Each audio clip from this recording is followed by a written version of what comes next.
Welcome to this new video on our channel. This time we are in Tete Batu. This is central Lombok, and we want to show you in this video how Tete Batu looks like, what you can do as an activity.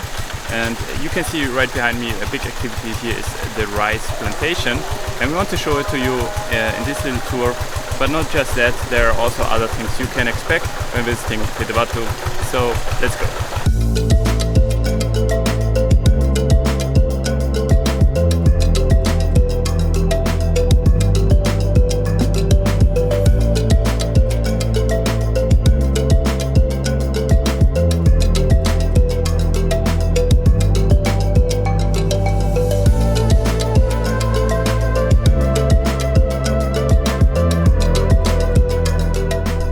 So let's talk a little bit about Tete Batu, accommodation, activities and guides that you can book here. So Tete Batu is a relatively small village that is basically the last bigger village that leads to Mount Rinjani from the south sides of Lombok. And Tete Batu is very small, everyone knows each other.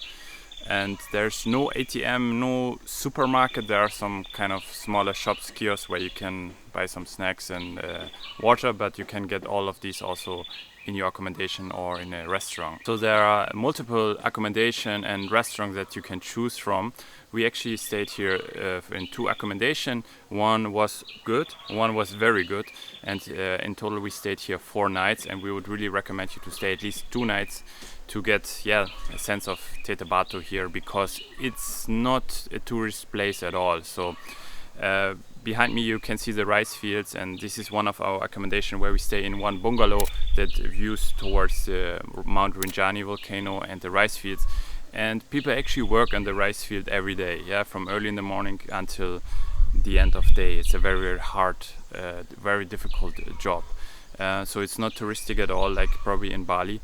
And you can walk through the streets and get a glimpse of how local agricultural life is like. Obviously there are some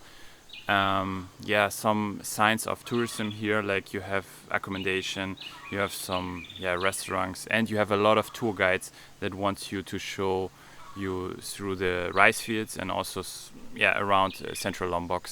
But the accommodation, it's affordable. You can book it either via booking mostly or Agoda, or just like we did. We just walked here and saw that very beautiful bungalow here and just asked if it's free, and it was free. So that's how we got in the second place. On our first full day, we booked a tour through the rice fields with a local named Zaeni. He spent the whole day with us, walking through the lush green nature. He told us all about rice cultivation and the diverse and fertile flora and fauna near the active volcano Rinjani.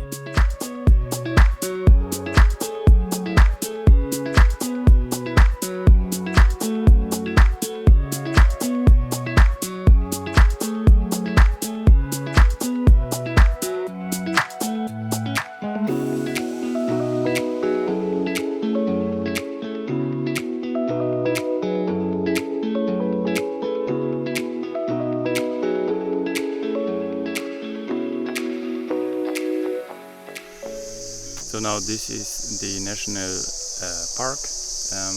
Locals are allowed to cut the grass, but not allowed to cut trees. So it's actually called monkey forest. So we see a lot of black and gray monkeys here. Oh, now it's getting very, very loud. This is some type of insect. But behind me we see the monkey forest, and we see already some black monkeys there. So later on the track we probably go inside the monkey forest to see that more close. So but the gray monkeys, to be honest, you can find it everywhere in Indonesia, so it's not that special. But the black monkeys are kind of special, so we definitely want to see those more closely.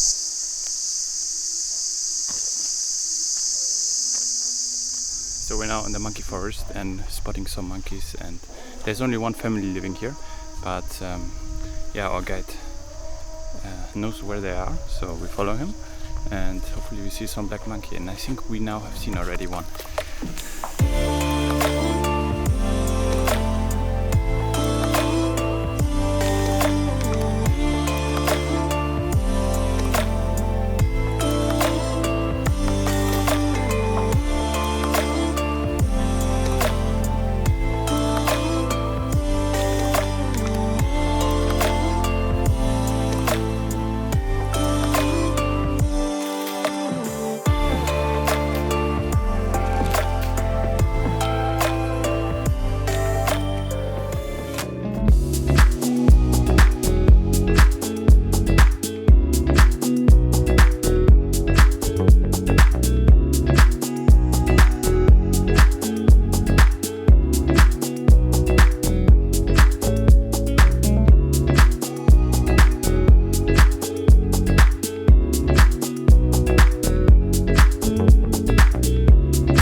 Okay, so we are about 2 hours in our guided tour and we learned a lot about the producing of rice. So it takes in total 3 months. So they will start with planting the rice, as you can see right here. They used to use a cow for that, but now they use a machine.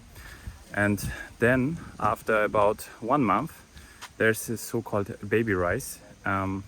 So the woman pulled it out and cut it, and then again they will flood this field with cutted baby rice and flood it completely, and it will let it grow for about 3 months, and then it's ready to harvest. And there's also a premium rice, they call it a sticky rice, and they take 6 months instead of 3 months to grow, and then they harvest it and it's a little bit more premium, and they sell it for more.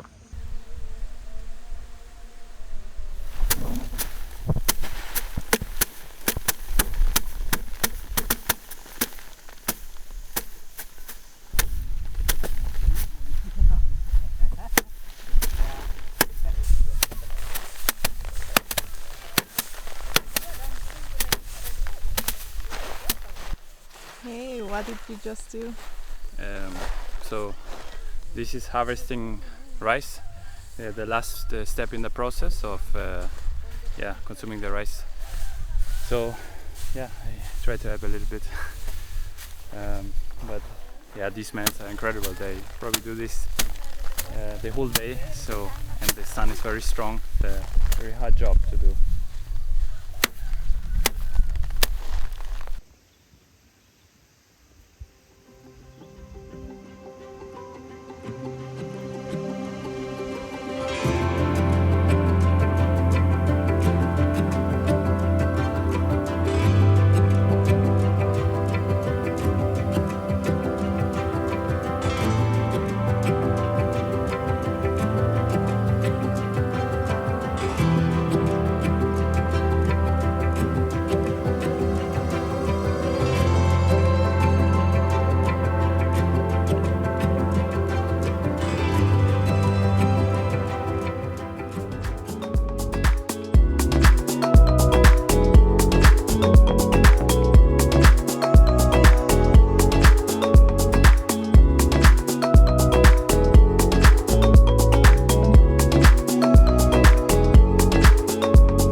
At the Warung Zaeni, which is owned by our tour guide.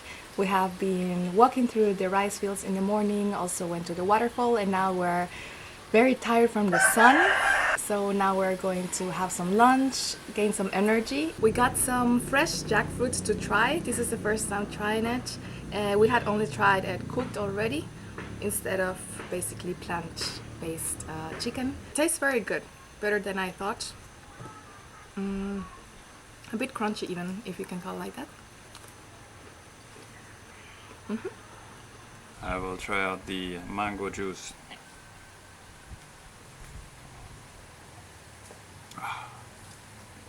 This is so refreshing. After 5 hours of, I'm not gonna call it hiking, but it was more than walking through the rice fields and a very, very hot and present sun.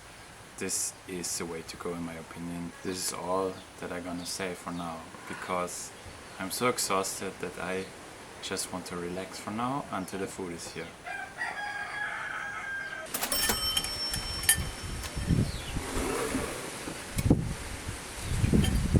So what else can you do besides going through the rice fields, which is a must-do in our opinion?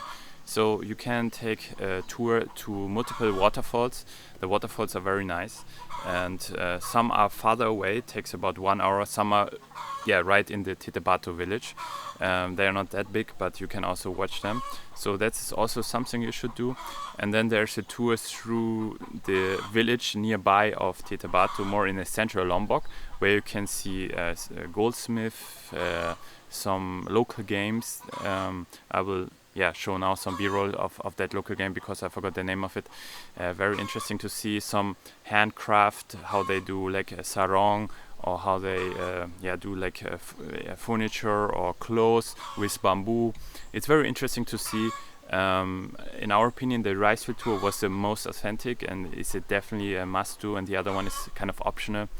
And another thing we found very cool is just rent a scooter or walk through Tete Batu, because the locals are very, very nice, and you see always a smile in their faces, and it's very easy to talk to them. You can see like a kid climbing up a coconut tree and get the coconut for the mom to cook dinner, or kids playing in the streets. You can very easily interact with them. So maybe you want to have also one time, like one afternoon or one morning, to just walk around Tete Batu, because it's a very authentic and very nice experience here in the village.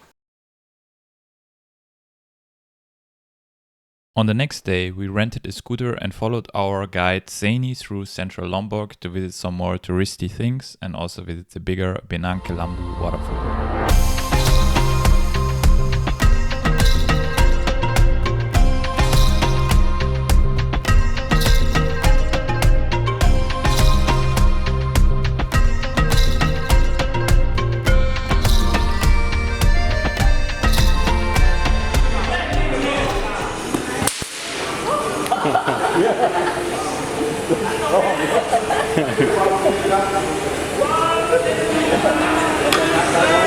So we made a small stop, and our guide Sena showed us a very traditional game that is played by men here in Lombok.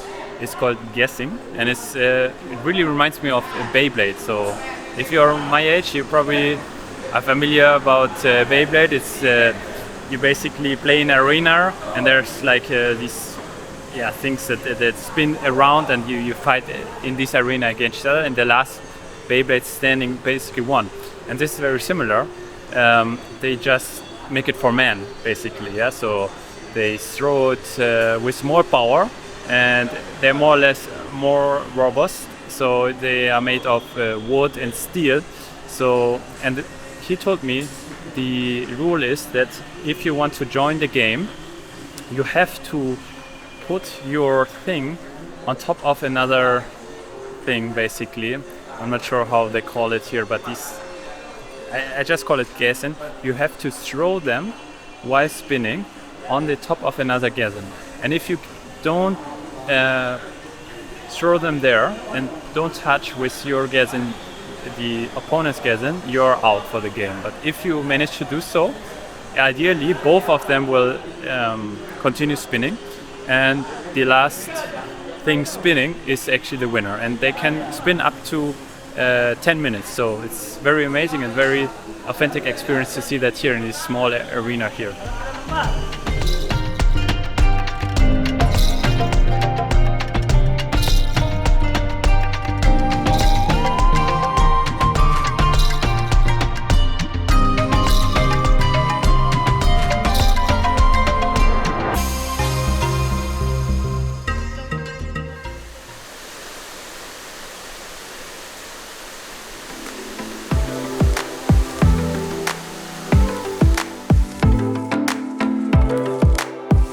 Today we go to Benang Kelambu. This is another very popular waterfall spot here in central Lombok.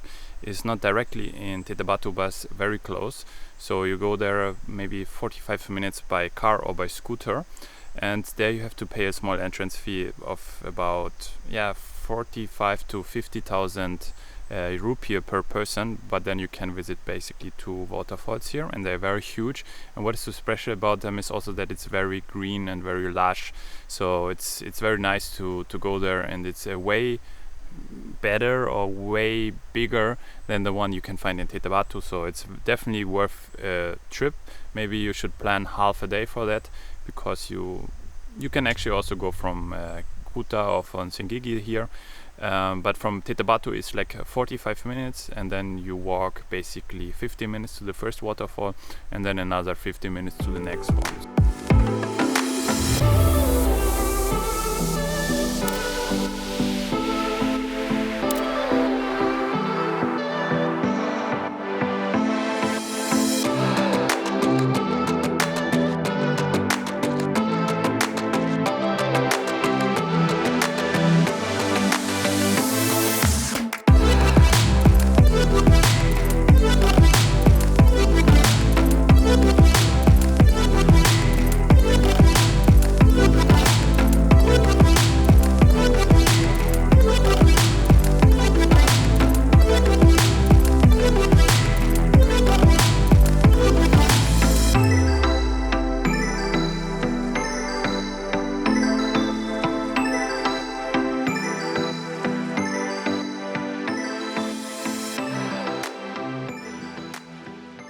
If you're interested in our accommodation, we will link all the accommodation also in the video description and also on our website, so please check that out.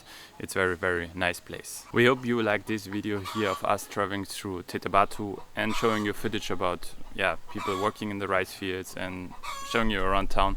If you really like this video, please give us a thumbs up, subscribe to our channel to see more videos about us traveling through Indonesia and other parts of Asia. See you in the next video. Bye.